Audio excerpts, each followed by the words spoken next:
Bonjour Gabriel Lemelini. Bonjour Jean-Philippe Denis. Gabriel Lemelini, les organisations rêvent-elles d'amour, les 1001 visages d'Eros au travail, c'est l'article que vous publiez dans la revue française de gestion numéro 312.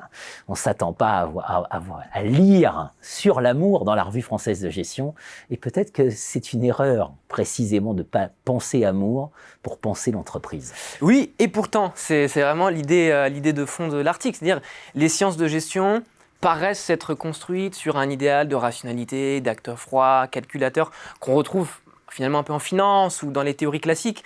Mais est-ce que les sciences de gestion, c'est pas une science, je dirais même, plus même que de l'amour, disons du fantasme, hein? Parce qu'il y a deux éléments là. Le premier, c'est ce qui se passe au travail. C'est de l'ordre de la passion, de l'attachement, que ce soit entre collègues, mais que ce soit à l'égard de son entreprise, de la culture d'entreprise, de ses idéaux. Et la question de l'article, je dirais, au-delà de l'aspect recherche en tant que tel, c'est dire, finalement, pourquoi les sciences de gestion ne font pas fantasmer ou plus fantasmer. Encore une fois, quand on parle d'autres disciplines, on voit tout de suite, on a des images qui y sont rattachées. Et la gestion, on se dit, un gestionnaire, qu'est-ce qu'il fait? Peut-être qu'un gestionnaire, finalement, il étudie ça. Il étudie qu'est-ce qui se passe d'amour et qu'est-ce qui se passe de fantasme dans les organisations. Et peut-être que c'est une façon aussi, pour les sciences de gestion, d'occuper le devant de la scène et l'espace public et médiatique, de dire, les sciences de gestion sont aussi des sciences de l'amour. Je vous écoute là et je vous ai lu. Et je me dis, marketing, l'amour de la marque, l'amour des marques. Oui, le marketing oui. passe son temps, vous avez évoqué la finance, mais le marketing passe son temps à jouer sur cette relation amour avec le client.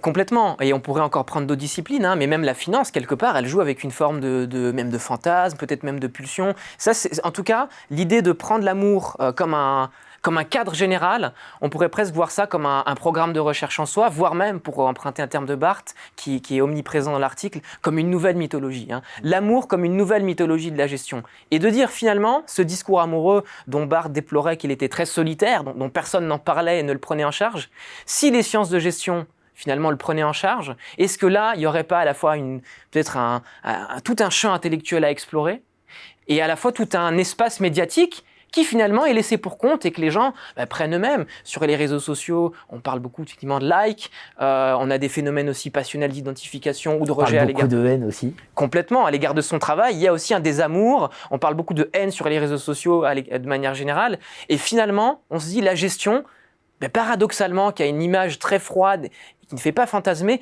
pourrait être cette discipline, c'est en tout cas ce que je souhaite et ce que je propose, pourrait être cette discipline du discours amoureux dans les organisations, mais de manière plus large aussi. Un papier qui ouvre un véritable boulevard de recherche, voilà, pour des recherches complètement différentes, avec d'autres mots, parce que jusqu'à preuve du contraire, l'amour, ça se met pas en équation. Évidemment, ça c'est très ennuyeux du point de vue scientifique quand on pense mathématiques. Ouais. Ça se met pas en équation, mais c'est encore ce qui nous distingue aussi des intelligences artificielles. Jusqu'à preuve du contraire, elles n'aiment pas. On l'espère en tout cas, que ça nous distingue des intelligences artificielles.